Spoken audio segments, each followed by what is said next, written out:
awalnya karena almarhumah ibu saya. Ibu saya tuh demen masak. Masakannya tuh enak banget. Bahkan dia tuh sering jadi konsultan tanda petik restoran lain ya yang ingin menu seperti itu. Mas Once dulu lulusan mana, Mas? Kalau nggak Saya salah dulu UI ya, masuk hukum. UI ya. Terus Jadi kok penyanyi nggak jadi top. pengacara? Saya tuh dulu sempat kerja di bank itu atau lembaga keuangan kita tuh belum punya cara lah untuk assess ya. Sebenarnya berapa sih yang dibutuhin untuk jadi jaminannya. Tapi pada dasarnya undang-undang kita udah katakan bahwa hak cipta itu bisa jadi jaminan untuk pinjaman. Figur Pak Ganjar sendiri, apakah karena beliau PDIP terus Mas Once lalu support beliau, ataukah memang secara personal memang Mas Once cocok dengan beliau gitu loh? Pak Ganjar dan pemerintahnya nanti kalau dipercaya itu ikut dalam proses supaya musik ini berkembang dari bagaimana menemukan bakat, kemudian mengembangkannya, kemudian mempromosikannya dari hulu ke hilir tuh. Berharap pimpinan kita juga punya kebijakan baik.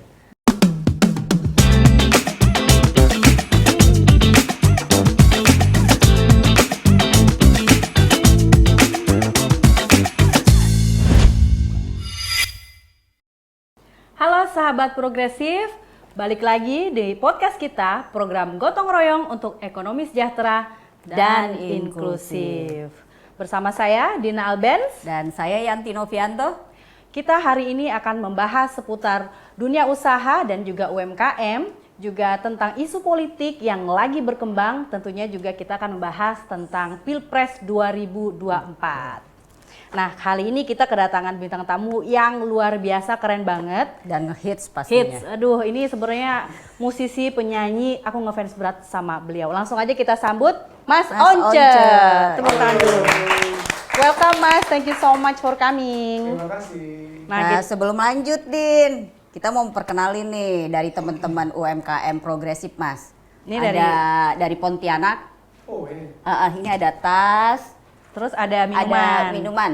Ini Minuman apa? segar. Itu tas dari tas Pontianak sih. Ya, Kria dari Kalimantan Barat, Pontianak. Jadi teman-teman bisa juga Iya. beli kalau liburan ke Pontianak, cari di pusat oleh-oleh Happy. Ini dari Dirwil Kalbar namanya Masuk. Bang Wendy. Thank you so much nih, kan keren. Thank you, Bang. Nah, kita nih support banget UMKM, termasuk apa yang aku pakai. Nih aku mau tunjukin. buatan Iya. mana nih? Kalau ini dari Garut, ini kirain dari Prada loh ini. ya nggak usah harus mahal. Kalau kita pinter, mix matchnya tetap kelihatan hit. Ini dari terus ya. RF Leather, terus ini juga dari batik Jogja. Nah ini tas yang aku pakai dari Kalbar. Keren kan, ini 3 wilayah sekaligus menjadi satu. Penampakannya luar biasa bukan? Bagus. Cantik. Nah kita langsung aja nih tanya-tanya sama Mas Once.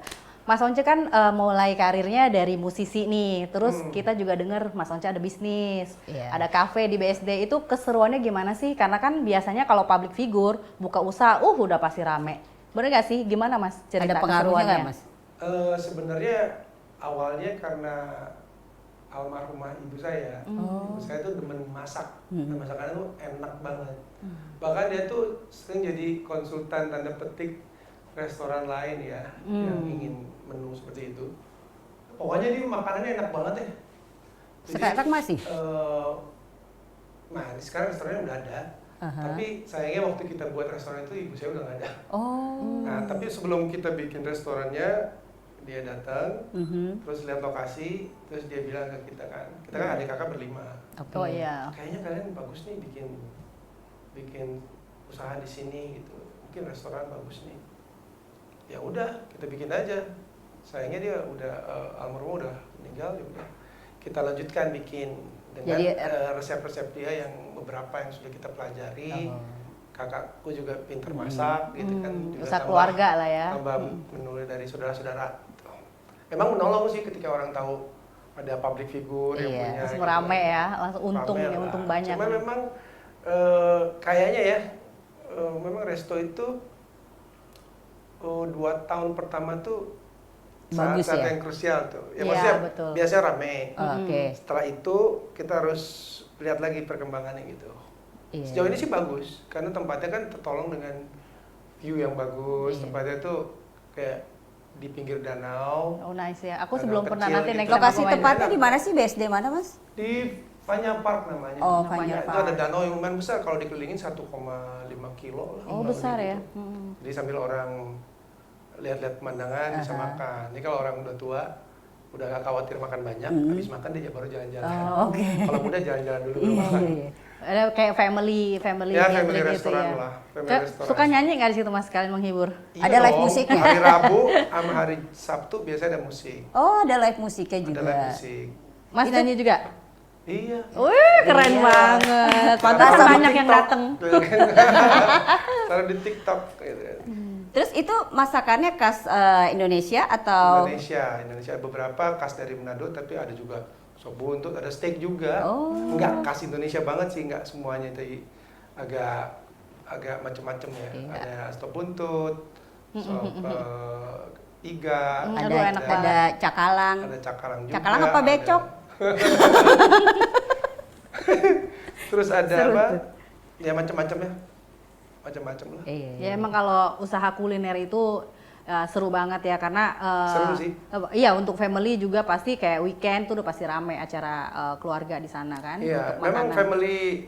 family apa oriented ini restoran ya. Jadi kalau hari Minggu tuh banyak tuh yang datang keluarga. Berarti Seru. aku belum bisa datang kan? Aku kan belum ada Ya, nanti kita suami. datang lah. Oh iya. Keluarga-keluarga. Ya udah aku Bisa. cari keluarga tambahan ya untuk Iya. bisa datang. Tapi Family seru orang. sih bikin restoran tuh sekalian ngajak temen-temen kan. Iya. Nongkrong juga ya, Mas. Nongkrong, nonton musik, makan enak gitu kan. Nah terus sekarang kan Iya, Mas gabung Once ke politik ini ya, ke politik ya, Mas. Dapil iya. berapa sih nyalek ya? Aku nyalek dari PDI Perjuangan, dapilnya Jakarta Selatan sama Jakarta. langsung Mas Ajak kampanye dong buat Eh, sahabat Jangan progresif. lupa, sahabat progresif. Saya adalah salah satu caleg dari Partai Demokrasi Indonesia Perjuangan. nomor. Di Dapil Jakarta Selatan, Jakarta Pusat, dan Luar Negeri nomor urut 2. Wih luar biasa. Jangan lupa dukung ya. Jangan Iya lupa. dong, harus dong. Nah Mas, seandainya misalnya terpilih jadi anggota dewan nih Mas, kira-kira ada nggak program andalan nih, gimana caranya untuk mensejahterakan masyarakat, khususnya di dapil Mas Once, kira-kira nanti kalau udah kepilih gitu, gimana sih program andalannya? Sebetulnya memang kalau lihat di zaman sekarang itu kan peningkatan teknologi digital tuh Iya. di dunia ini kan sangat pesat, Betul. sangat eksponensial ya. Nah ini harus dimanfaatkan oleh kita semua, dan maka itu saya tuh setuju banget dengan program Pak Ganjar digitalisasi ini, Iya. soal digitalisasi Lagi bagi di, internet. Salah berbagai satunya. area ya, baik pemerintah maupun bagaimana merangsang pertumbuhan ekonomi masyarakat. Pendataan itu penting. Berangkat dari dunia kreatif, kebetulan kan ini juga kuliner itu masuk di ekonomi kreatif iya, ekonomi ya. kreatif ya. Jadi ada sekitar 20 sekian juta untuk usaha kuliner ya yang berjalan Yang itu bergabung. yang bergabung. Nah, ini perlu memang pendataan yang baik, kemudian masing-masing pelaku itu lebih ikut dalam proses digitalisasi itu. Iya. Saya kira itu yang paling penting. Lalu kemudian kita harus punya data siapa yang membutuhkan apa. Iya. Tujuan dari pemerintah itu kan sebetulnya untuk mensejahterakan, tapi dengan cara-cara yang sekarang tuh sebetulnya bisa dilakukan. Dengan pendataan yang ada kita bisa tahu misalnya siapa yang membutuhkan bantuan, Iya. mereka di tingkat mana sih usahanya gitu ya. Iya, Apakah betul. mereka membutuhkan modal, kemudian lokasi. Tidak hanya itu, tapi juga pemerintah juga harus memberikan bantuan misalnya bagaimana mengembangkan usaha itu. Betul. Ini harus tertuju pada orang-orang yang memang membutuhkan. Ya, tepat Mensupport, sasaran Tepat ya. sasaran itu bisa dilakukan dengan digitalisasi. Kalau kita lihat sekarang Gojek aja bisa menciptakan kerjaan itu sekitar 2 jutaan ya. Iya, Iya. 2 jutaan orang bisa terbantu karena itu. Bayangin kalau kita betul. punya banyak katakanlah platform seperti itu. Iya, aplikasi yang sama. Ya, aplikasi yang sama. Saya sih memang punya perhatian terhadap, khususnya terhadap bagaimana negara ini bisa memanfaatkan sumber daya manusia kita atau Iya. kekuatan manusia kita. Ada segitu banyak manusia, 178 juta.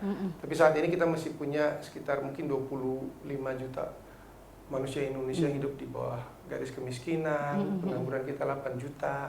Iya. Saya suka banget dengan program Pak Ganjar bahwa ini kita harus menciptakan lapangan kerja 17 juta. Iya. Dan saya percaya itu bisa dilakukan dengan digitalisasi yang kuat. Betul. Contoh yang paling akrab buat saya adalah bagaimana supaya musisi juga bisa terangkat itu ya ekonominya lewat digitalisasi ini dengan pendataan, balik lagi pendataan siapa yang punya hak apa, baik sebagai performer, pencipta, pemilik master, itu semua harus didaftarkan di Direktorat Hak Cipta, kemudian dibuat satu rangkaian teknologi digital yang bagus, yang terintegrasi sehingga hak-hak itu bisa langsung didapatkan. Supaya nggak selek lagi ya sesama musisi itu ya. sebenarnya bisa banget. Bisa banget. Ya. Tapi memang kalau lihat bagaimana soal yang lain nih UMKM, kita sekarang punya isu mungkin pasar ya. Betul, Bagaimana, pasar. Belusukan. Iya, bagaimana pemerintah bisa menyediakan pasar ketika pemerintah bicara tentang katakan relokasi tempat tinggal di Jakarta ini. Banyak sekali masyarakat yang tempat tinggalnya sebenarnya katakanlah sudah nggak layak. Betul. Baru hari kemarin saya jalan-jalan atau belusukan ketemu warga yang mengeluh bahwa Belusukannya banjir, ya. belusukannya ke gorong-gorong atau Iya, ke gorong-gorong cabang mana? Iya, Di dapil Mas. Mas. Di dapil Iya, lah. selatan. Bahkan di Jakarta Selatan, Jakarta Pusat yang segitu dekat dengan strata pusat ekonomi pemerintahan ya, dan pusat. ekonomi atas ya. Masih juga ada? banyak kan, masih banyak yang memang masih perlu dibantu. Ada sekitar 71.000 masyarakat masih di bawah garis kemiskinan di Jakarta Selatan, sekitar 42.000 di Jakarta Pusat. Ini kan selama ini kan orang, Jaksel, kayak udah keren banget gitu. Ternyata banyak yang perlu Jakarta dibantu itu ada ya. sekitar 400 ribuan penganggur ya. Nah itu gara-gara cari kerja sulit, Mas. Iya. Makanya kita Pakai orang dalam. di podcast kita juga namanya juga program gotong royong untuk ekonomi sejahtera dan Betul. inklusif. Kita dengan adanya progresif ini Bisa mudah-mudahan ke membantu. depan kita berkolaborasi nih ngajak semua kalangan mau milenial, Gen Z Betul. untuk bisa gimana sih menciptakan lapangan pekerjaan karena kerjaan susah apalagi menyambut Indonesia Emas 2045. Lapangan pekerjaan harus siap. Ya udah ayo rame-rame kita jadi pengusaha aja lah, kita mulai dari UMKM. Kalau gitu. semua jadi pengusaha, yang jadi karyawannya siapa sih? Lo aja. Ya, Tapi memang Umur mesti segini. berpikir begitu sih, karena ini saya pernah dapat satu data ya, ada sekitar 1, sekian juta lulusan sarjana setiap tahun. nganggur. Tapi ketersediaan pekerjaan kan mungkin cuma ratusan ribu ya, 300.000 setiap tahun. Iya, betul. Jadi bayangkan orang udah lulus sarjana aja, itu masih bertanya loh, bagaimana mereka bisa survive. Iya. Betul. Mas Once dulu, Kesarjanaannya loh. Mas Once dulu lulusan mana, Mas? Kalau nggak Saya salah dulu UI ya masuk hukum. UI ya. Wih. Terus jadi Kok penyanyi nggak jadi top. pengacara? Saya tuh dulu sempat kerja di perusahaan sebagai legal manager ya. Jadi baru lulus tuh saya beruntung. Iya. Saya tuh lulus langsung kerja. Terus kerja langsung jadi manajer. Ada Malah orang kerja dalam jadi ya? staff gitu. Iya, Ada orang orang dalam dalam. pastinya. Oh, Jadi teman saya mungkin kasihan lihat saya waktu kuliah dulu. Wah, bapak saya baru meninggal lagi kan. Oh, iya. Jadi bagaimana saya bisa hidupin diri saya sementara di masa itu waktu saya baru lulus. Terus saya lagi nggak bisa nyanyi karena saya udah berapa kali saya pernah cerita juga. Saya pernah mengalami satu periode yang sulit 5 tahun tuh saya nggak bisa nyanyi. Kenapa, Mas? Rusak pita suara. Oh. Karena kebanyakan nyanyi. Oh, gitu. Harusnya pakai pita Jadi- kado dong. dililit tuh. Jadi paling cuma sebentar doang saya kerja jadi itu legal manager di Oh, legal perusahaan manager. konstruksi ya. Oh, jadi belum pernah ilmu hukumnya itu dipakai untuk jadi lawyer kah atau pengacara belum? Ya bisa dibilang lawyer Corporate. in-house ya. Oh, in-house. Sebentar aja. Setelah itu saya kerjanya malah di bagian General Administration di sebuah lembaga riset. Iya. Karena kan Mas Once nggak jadi lawyer karena dari Manado ya. Biasanya kan lawyer dari Medan. Cincin kurang Iya, namanya. Tapi itu ya Apa tuh? saudara kita yang membuat Iya, itu UMKM, Mas. cincin yang banyak itu membuat banyak orang pengen jadi lawyer loh. Karena iya. luar biasa tuh duitnya banyak. Dulu orang agak bertanya, masih fakultas hukum kan kerjanya apa sih gitu kan? Apalagi hukum dulu sebelum reformasi gampang ditebak siapa yang menang. Iya, ya kan? betul. Sekarang agak mendingan gitu di era reformasi lumayan, ya kan? Iya. Tapi zaman dulu orang males gitu. Betul, Udah betul. ketebak punya duit, punya kuasa langsung bisa menang gitu. Nah, Jadi agak Mas Onco ngomong-ngomong dari musisi, terusnya sekolah hukum, trigger untuk menjadi politik tuh apa sih? Triggernya apa? Sebenarnya dulu waktu di kampus tuh jadi kebiasaan sih untuk memantau isu-isu politik Oh yang dulu ada. BEM, Karena BEM itu UI. enggak juga, cuman Suka berorasi lah ya. enggak juga. Aku Enggak. enggak. Jaga kantin, enggak juga. Nah, lumayan. Oh, iya. Maksudnya kalau anak-anak lagi di situ aku duduk aja kan. Ngeliatin temen-temen, biasanya mereka punya kebiasaan tuh membahas isu-isu yang ada. Oh, yang lagi hangat. Sosial politik tuh jadi kebudayaan, jadi budaya anak-anak kampus saat itu. Jadi kalau kita Jadi tuh udah kritis ya. ke kampus tuh dulu kalau kita di Fakultas Hukum UI itu kalau nggak baca koran, kita nggak baca dulu koran Tempo, majalah Tempo Iya. atau Hukum dan Pembangunan, itu kita akan ketinggalan gitu. Oh, Kalau sekarang kan banyak infonya ya. Iya, Nah, dari dulu kita sosmed. paksain diri tuh harus baca tuh. Jadi ya kita tahu lah isu-isu yang ada dan sebenarnya ada tertarik juga untuk satu saat mungkin terjun ke politik ya. Iya. Tapi belum dapat ininya ya. Saya ikutin aja arah hidup saya.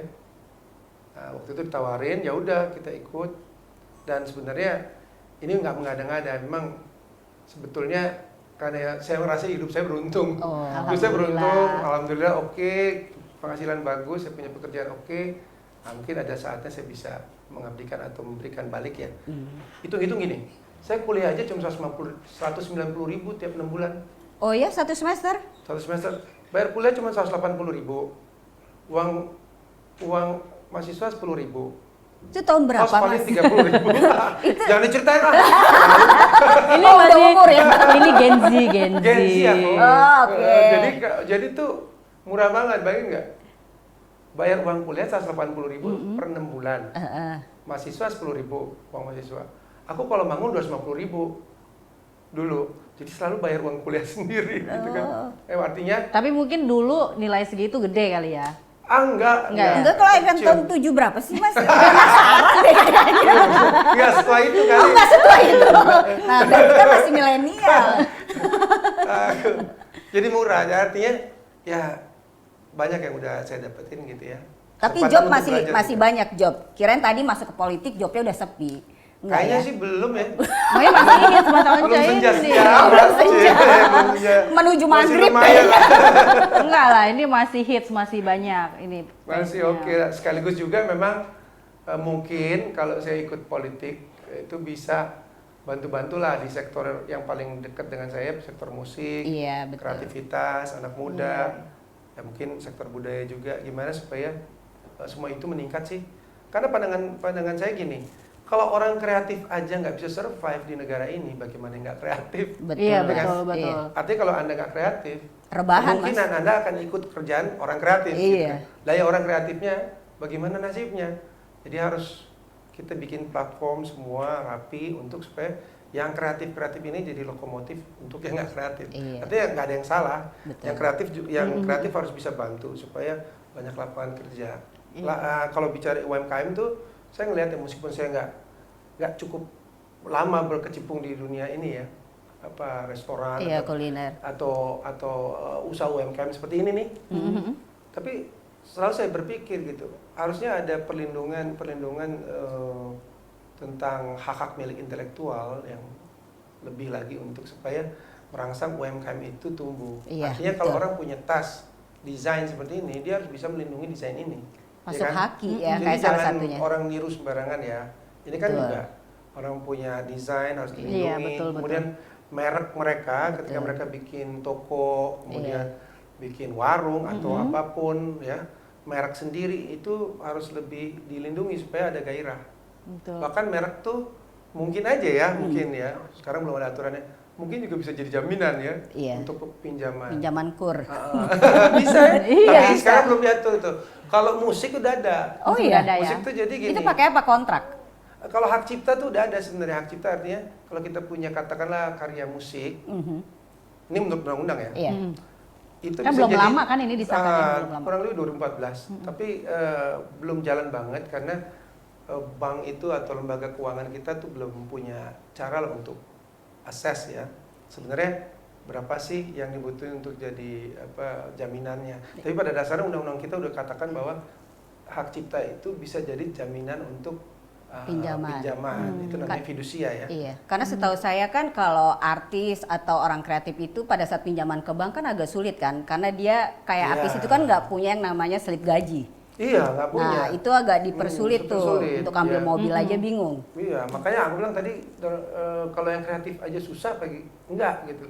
Ya, jadi orang kreatif tuh sebenarnya punya banyak kan aset. Nah, semoga tuh ketika undang-undang itu diperkuat ada instrumen yang bisa menjamin itu terlaksana. Jadi semua hak cipta itu yang berarti ya, artinya bisa punya kekuatan untuk jadikan jaminan itu benar-benar bisa dipakai itu untuk mendapatkan uang.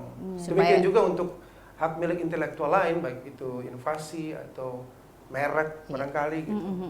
Jadi luar biasa emang niatnya di politik tuh untuk mengabdi, ya kan, untuk paling membantu. 5 tahun ini aku nggak punya ambisi gimana sebenarnya banyak yang harus dibereskan gitu sebetulnya. Di dunia musik juga harus banyak dibereskan lagi. Ya, luar biasa banget. Jadi memang untuk mengabdi gimana caranya juga musik di Indonesia juga ada platform yang bagus sehingga menjadi terangkat juga kesejahteraan teman-teman musisi ini. Nah, kemudian kalau misalnya sekarang kan udah mulai Mas Once kan aktif juga nih kan kampanye dengan Pak Ganjar, dengan tim SES TPN sendiri. Nah, kira-kira kalau kadang-kadang kan kalau kita sebagai public figure ya, kadang-kadang kan ada aja tuh buzzer, sasaran empuk buzzer untuk nyerang, kemudian biasa aja kan fans kita mungkin juga berantem sama paslon 1 atau 2 atau 3, itu mempengaruhi nggak sih figur Mas Once sebagai musisi, public figure, tambah banyak nggak hatersnya atau ada nggak yang banyak beda yang mendukung? Ya memang resikonya bakal tambah banyak haters juga ya. Dan ada juga. Aku pikir aku doang. Tapi saya berharap juga banyak penggemar baru ya. Oh iya. Gitu. Jadi ada yang datang, ada yang hilang, ada yang hilang. Ya, itu konsekuensinya. Apalagi kita sekarang masyarakatnya tuh cenderung tanda kutip berisik gitu ya. Berisik ya. Artinya kalau saya ngeliat tuh kayak politik kita tuh kalau pendulum tuh kayak belum di tengah gitu. Kemarin di sini ya, kalau terrestriksi banget, apa-apa nggak boleh, ini nggak boleh. Sekarang tuh di sini apa-apa boleh. Apa-apa boleh. Nah, itu kita belum nemuin Stabil ritme yang ya. stabil. Betul. Jadi udah semua ramai itu. Kita belum tahu mana sih bedanya antara hate speech sama yang bukan gitu. Atau apa sih yang namanya, ya kan?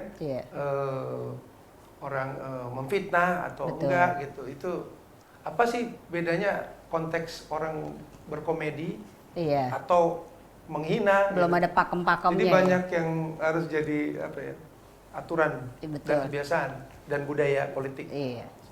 Nah, selama wajar kalau ada yang riuh rendah begitu, kita mesti siap secara mental.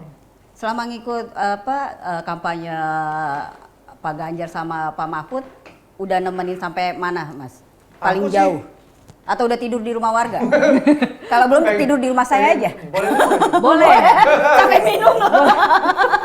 Jadi guys, ini adalah aloe vera, ini lidah buaya dari Kalimantan Barat. Ini buaya beneran kayaknya.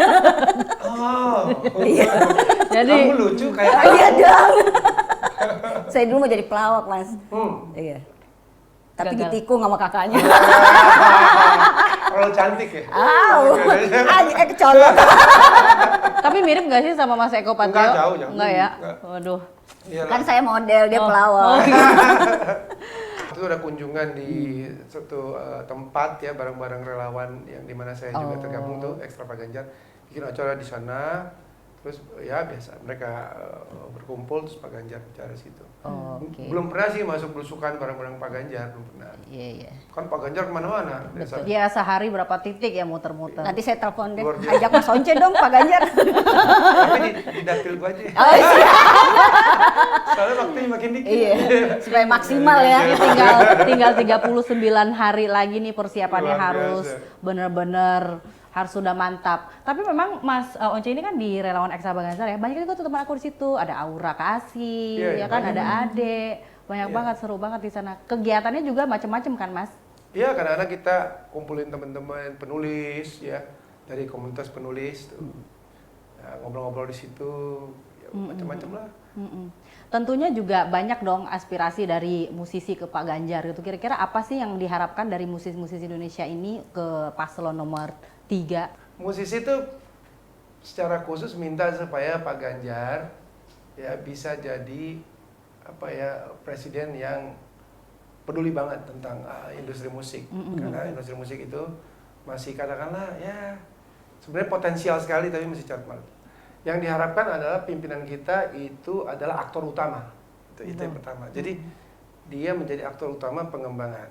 Jadi bagaimana dia bisa berperan lebih proaktif, lalu dia tahulah masalah-masalah yang paling mendasar di industri musik. Nah, kedua, kita ingin supaya pemerintah juga ikut, Pak Ganjar dan pemerintahnya nanti kalau dipercaya itu ikut dalam proses supaya musik ini berkembang dari bagaimana menemukan bakat, kemudian mengembangkannya, kemudian mempromosikannya dari hulu ke hilir tuh. Betul. Kita bisa berharap pimpinan kita juga punya kebijakan baik.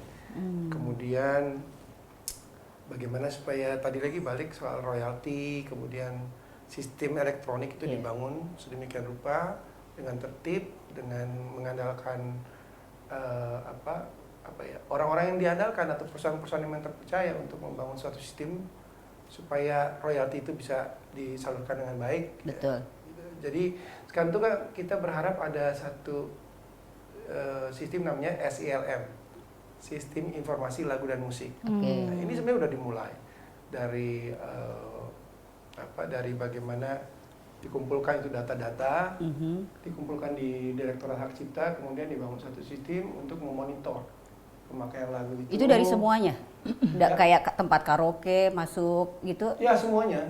Pada dasarnya kan udah ada undang-undang supaya royalti itu dikumpulkan berdasarkan tarif-tarif yang berdasarkan juga pada jenis-jenis usaha, misalnya karaoke, restoran, kemudian transportasi.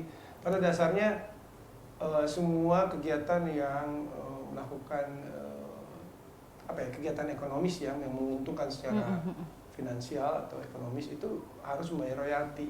Dan aturan sudah ada. Tapi yang cover-cover itu kan kayaknya nggak dikolek royalti ya? Dikolek harusnya. Oh, dikolek? Dikolek, itu harus dikolek. Dan kita masih berharap sistem itu diperkuat atau sistem apapun yang bisa akhirnya membuat setiap pelaku itu merasakan benefit atau gunaannya supaya ada pembagian yang adil.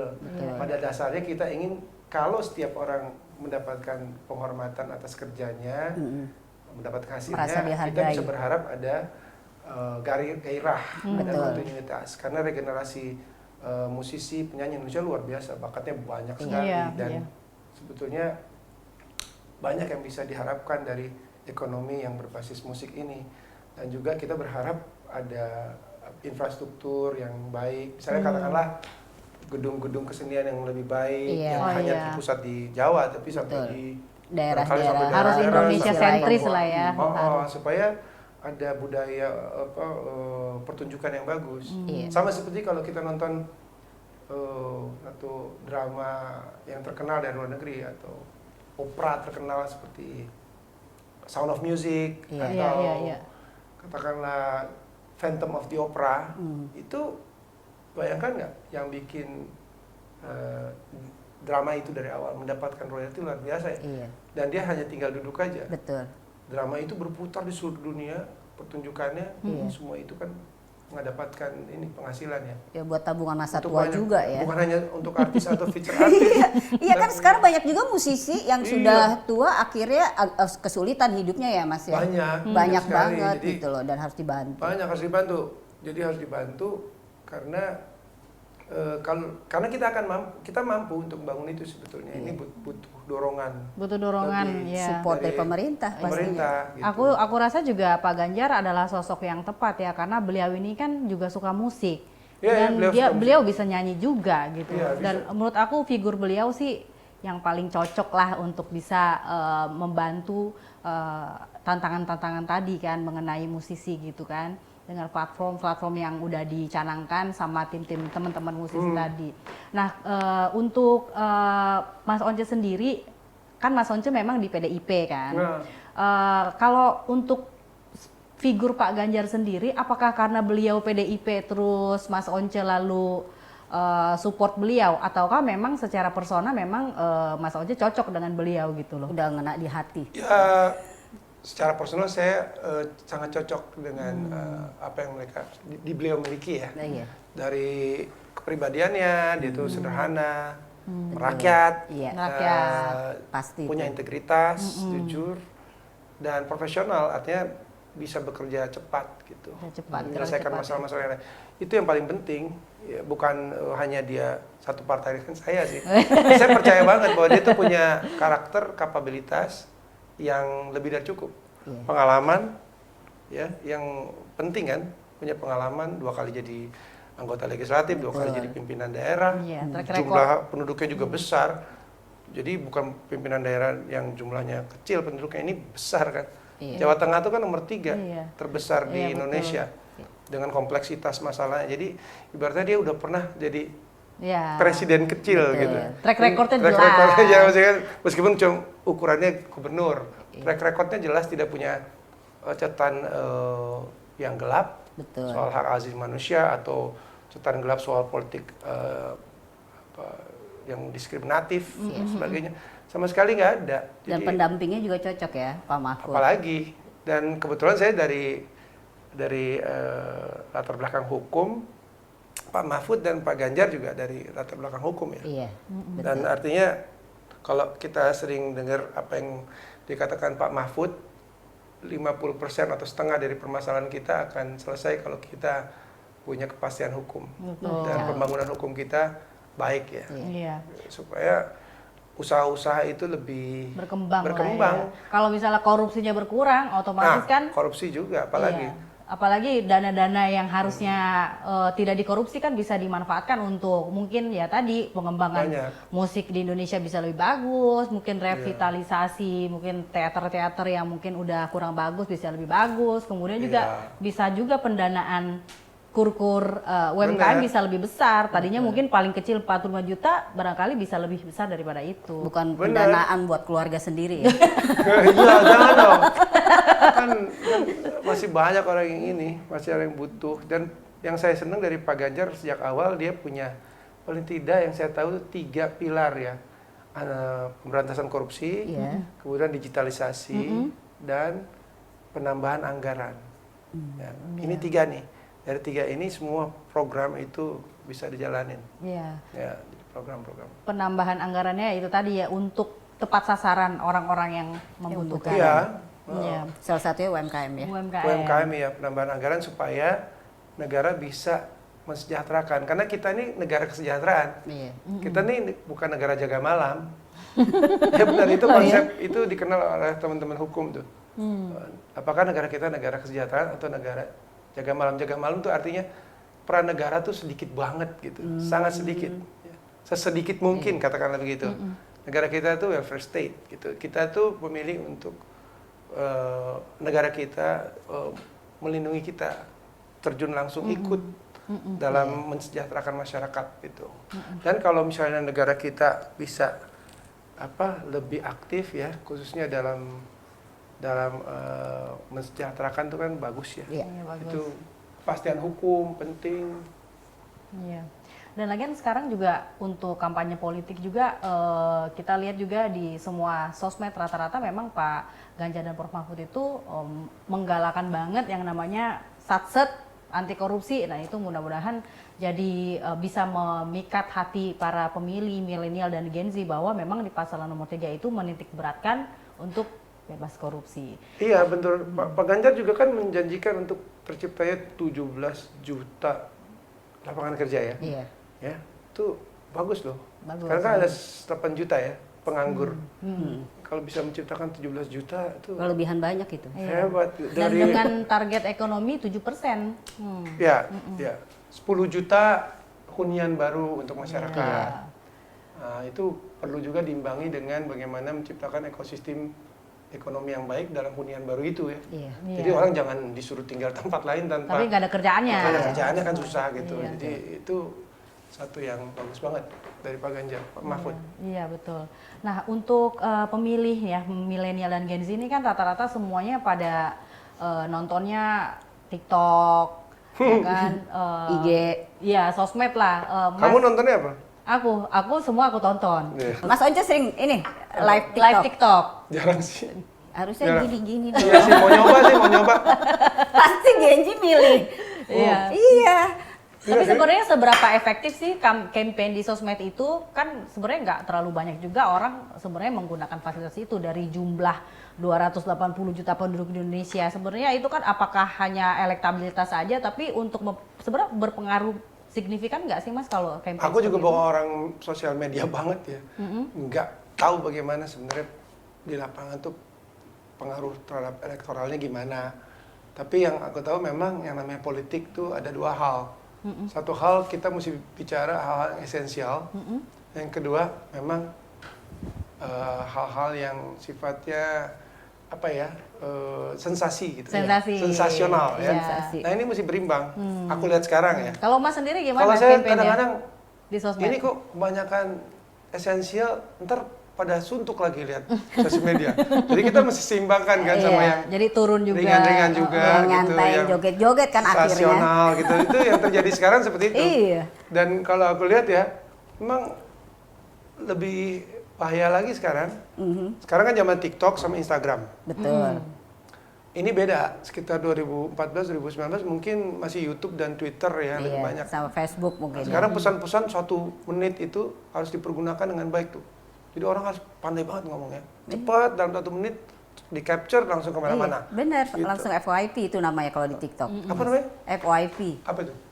For You page kalau nggak Oh. salah. Saya bahasa Inggrisnya agak, saya dari luar. For You page. Tapi memang ini juga bisa berbalik juga. Bisa kalau salah ngomong Salah orang ngomong sekarang. malah jadi dibully. Waduh, hari ini saat ini salah ngomong 15 menit udah jadi se-Indonesia tahu. Ya kan tinggal klarifikasi, Gila, ya. semuanya kan begitu. Oh gitu ya. Makin ngetop. Oh, jadi Iya, makin ngetop ngetop. Makin lagi. ngetop. Sekarang kan banyak artis juga yang memang nyari cuannya dari situ kan. Gitu ya, bikin kontroversi. Ya itu tadi terusnya klarifikasi, dapat endorse lagi, begitu aja terus. Kalau Mas Once kan enggak, Iya, elegan Mas Mas Once. Once. Ah, elegan. enggak juga. Enggak gitu. Aku lagi coba bagaimana supaya menyeimbangkan itu ya. Dua hal itu. Coba live TikTok mempromosikan aja, Mas. satu yang sensasional Heeh. dan yang esensi gitu. TikTok jarang aku. Jarang, Pengen harus lah. punya. Nah mulai besok atau Boleh. nggak mulai setelah keluar dari sini langsung main TikTok deh. Tapi kira-kira antara 3 calon presiden ini ada nggak yang pendekatan khusus ke TikTok ya? Ada. Kayaknya ada, baru Dengar-dengar kemarin ada. denger. Mau nggak ada Dengar-dengar. orang live dulu. Artinya TikTok punya sistem tuh nanti untuk menyeleksi yang ini nggak usah deh, yang itu masukin. Tapi kayaknya semua deh sekarang caleg-caleg juga semua beralihnya Iya. medianya TikTok. Mas Once harus juga main TikTok, kan internet udah gratis dari Pak Ganjar. Iya, internet gratis. Iya, Pak Ganjar tuh gerak cepat banget. Jadi Internet gratis, handphonenya gratis juga nggak? Ya itu menyusul, itu menyusul. Jadi nggak nunggu beliau sampai jadi presiden, tapi udah gerak cepat, luncurin langsung internet dia, gratis. konkret. Besok udah mulai live TikTok kita Keren pakai sih, internet gratis. Iya kayak di luar kan. Kira-kira ada program Pak Ganjar apalagi sih yang Mas Once tuh kira-kira wah ini cocok banget di presiden gue ini gitu. Apa ya? Ya Pak Ganjar itu aku setuju banget ketika dia taruh di programnya untuk kesehatan masyarakat. Iya. Satu desa, satu vaskes, fasilitas kesehatan, nakes. Iya. Itu penting banget. Satu keluarga, satu Karena sarjana. aku punya program sendiri itu cakap, Cira. Oh, Apa ya, itu apa tuh? Mas? Cerdas, kreatif, adaptif, gitu kan. Nah, tapi untuk cerdas, kreatif dan adaptif orang harus sehat.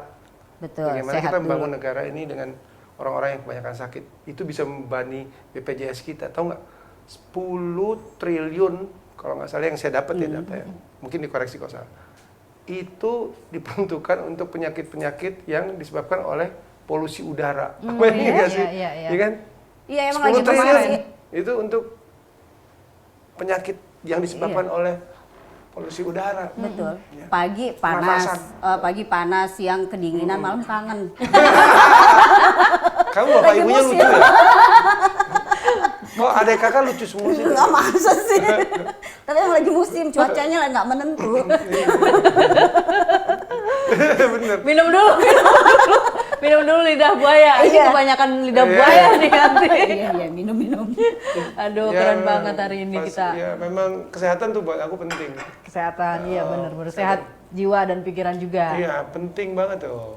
Jadi aku kan kebetulan Jaksel nih, berarti aku besok aku lihat nih Mas Onca nomor berapa? Iya, saya Nomor timur. dua.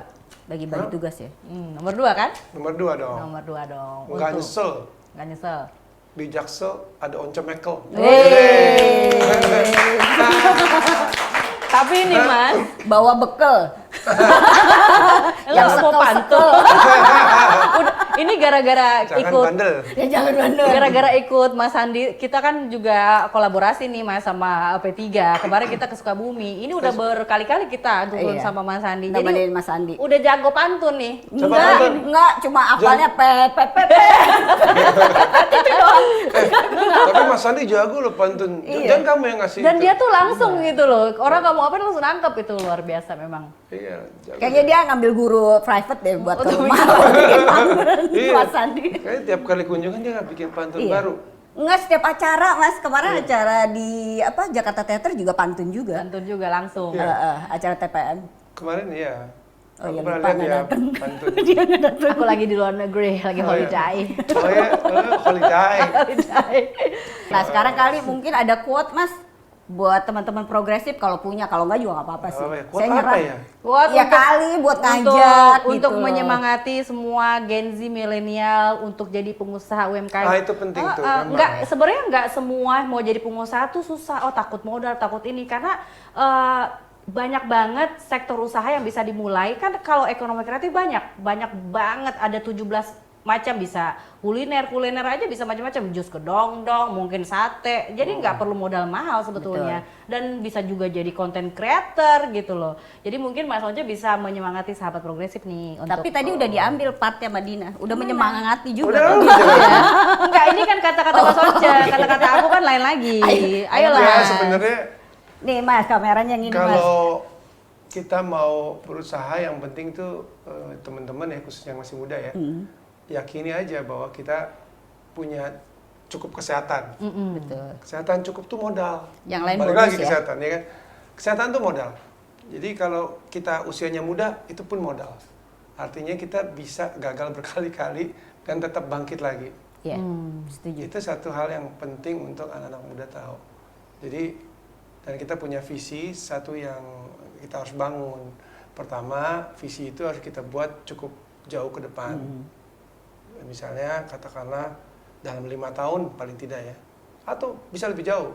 Iya. Dalam 10 tahun usaha saya itu akan jadi seperti ini, atau saya akan dikenal sebagai pengusaha apa, Iya. atau Harus udah punya profesional planning apa. ya, harus Betul, planning. planning harus dibuat supaya semakin dia real, bisa terlihat visualisasinya, kemungkinan itu akan terwujud lebih cepat. Jadi kalau kita nggak punya visualisasi terhadap apa yang kita inginkan, itu udah kesalahan pertama buat saya. Kita harus punya visualisasi itu. Ketika punya usaha, katakanlah restoran atau kria, gitu, punyalah satu imajinasi bahwa satu saat ini akan berkembang sedemikian besarnya. Iya. Iya. Dan Harus saya punya mimpi ya. harus punya mimpi. Dan ambisi. Dari sana baru kita tarik apa yang harus kita buat. Iya. Jadi jangan terbalik mikirnya, jangan terbalik. Aku nggak punya modal nih, gitu. Aku nggak punya Kan kesempatan. ada nih." pinjol sekarang.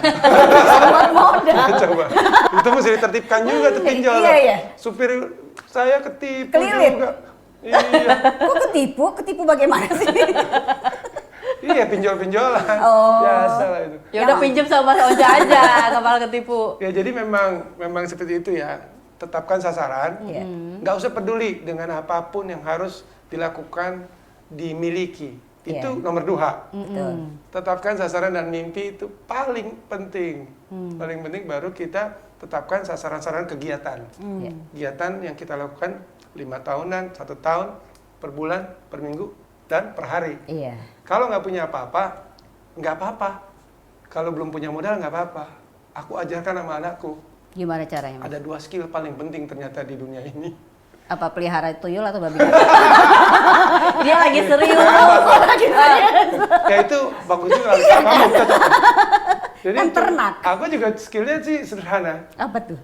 Bagaimana meminta dengan baik-baik Ya ke siapa aja. Oh. Mintalah ke Tuhan baik-baik dan Iya. mintalah kepada manusia baik-baik. Apa yang ingin kami inginkan. Kemudian berterima kasihlah. Bersyukur ya. Dengan cara benar. Iya. Artinya bukan terima kasih ya, gitu. Bukan gitu. Kita harus balikin sesuatu untuk Tuhan dan untuk manusia. Itu penting sekali. Iya. Apalagi ketika anak muda ngerasa nggak punya modal, nggak punya kesempatan. Iya. Jangan salah, ada juga saudara-saudara atau bapak-bapak kita atau ya mungkin Tetangga mantan pacar. yang punya banyak uang nggak tahu mau ngapain, bayang nggak? Ya kan? Betul. Mereka juga punya uang, Iya. mungkin di usia mereka udah settle dan punya banyak aset, mereka juga nggak tahu mau ngapain. Nah ini bisa menjadi satu kesempatan ya. Iya. Tapi skill untuk membawa proposal, membuat permintaan yang baik, kemudian mewujudkan, buktikan dan berterima kasih, Oh, iya, iya. itu penting sekali. Oh, Iya, luar setuju biasa, itu. luar Karena saya udah biasa. pernah melewati itu. Saya bawa proposal, saya presentasi, bener Mas. Presentasinya ke siapa? Ke bokap lo? Enggak, ya, enggak ke orang dan orang itu akhirnya ikut chip in ke kita Oh, ya, gitu. gitu ya. Iya, Ya arti jadi- kan jangan kita bertanya, aduh nggak punya modal. Nggak punya jago modal. nggak?" Di luar sana ada akses modal sebetulnya. Ini kita belum ngomong soal keterlibatan pemerintah ya. Iya. Ya kan ke depannya. Tapi kalau kita punya mentalitas cukup, itu bisa. Artinya seorang untuk berhasil dalam berusaha apapun itu perlu profesi yang baik, Skill mungkin. sasaran yang tepat, kemudian skill yang benar, Iya. dan satu lagi mental setup yang benar. Betul. Ini harus Jangan cocok. baperan ya. Misalnya kayak ini dalam lapangan kerjaan saya, penyanyi, suara bagus, ya cantik segala macam, tapi mentalnya terlalu pemalu, terlalu tertutup, susah juga gitu. Insecure. Sebaliknya ada yang sebenarnya skillnya ya biasa aja, gitu. Tapi dia pede. Tapi pede, bisa punya semangat, terus berkomunikasinya bagus, bisa maju. Bisa Jadi ke top keduanya ya. harus pas Iya. antara sasaran, skill dan mental. Luar biasa banget. Jadi pokoknya intinya nggak usah takut, nggak punya modal lah. Yang penting planning aja dulu, hidup ke depan mau gimana, set target kan. Selagi kita punya skill yang bagus, percaya aja mungkin dengan ide-ide kreatif bisa jadi investasi Iya. datang. Gabung Dengan- sama Kadin juga ya. Kadin, bener loh. Artinya kan orang pinter, punya kemampuan, punya skill, punya mental, semangat, belum punya modal. Nah dia harus ketemu dengan komunitas yang benar. Betul. Iya. Komunitas yang bisa bantu dia kan. Iya. Untuk sepedi juga. Mas Once emang Kadin? Kita nggak pernah ketemu. Saya juga Kadin. Ya, Kan makanya gabung sama relawan Iya. progresif, klik link di bawah ini, daftarkan teman-teman diri Anda semua ke progresifindonesia.org. Nah, udah nggak berasa nih kita ngobrol-ngobrol sama Mas Once. Ih, padahal gue betah lu mau 2 hari. Iya, seru Boleh. banget. Tapi sebetulnya kok. Iya, tapi kita udah harus undur diri. Jangan lupa saksikan podcast kita episode berikutnya tentunya dengan bintang tamu yang menarik juga Dan keren-keren. dan keren-keren. Jangan lupa like, subscribe dan komen. Share juga Oh ya, dong. share. Subrek. Oke, kita pamit dulu dengan saya Dina Alben Dan saya Yanti Novianto. dan bintang tamu kita yang keren. Once Pekel. Yeay, thank you so much. Mas, kita ada merchandise, iya. Mas. Boy. Oke. Yeay. Ini bukan sembako nih. Bukan Nggak dong. boleh loh Ini bagi-bagi ada sembako. amplopnya, Mas. Silakan dibuka. Jadi kita ada t-shirt Oh. dan topi progresif. Wow, progresif. Iya. Kalau aku pop agresif aja deh. Asal jangan posesif loh, Mas. Ini apa? T-shirt, T-shirt. satset. Satset. Wih, keren. Keren. Satset. Itu agresif. Bukan, kita Oke progresif. banget nih. Progresif. Yeay, Satset Ganjar Mahfud. kita progresif. Thank you guys. Thank you guys. Salam progresif. Thank you kids. Mwah. Hai kids.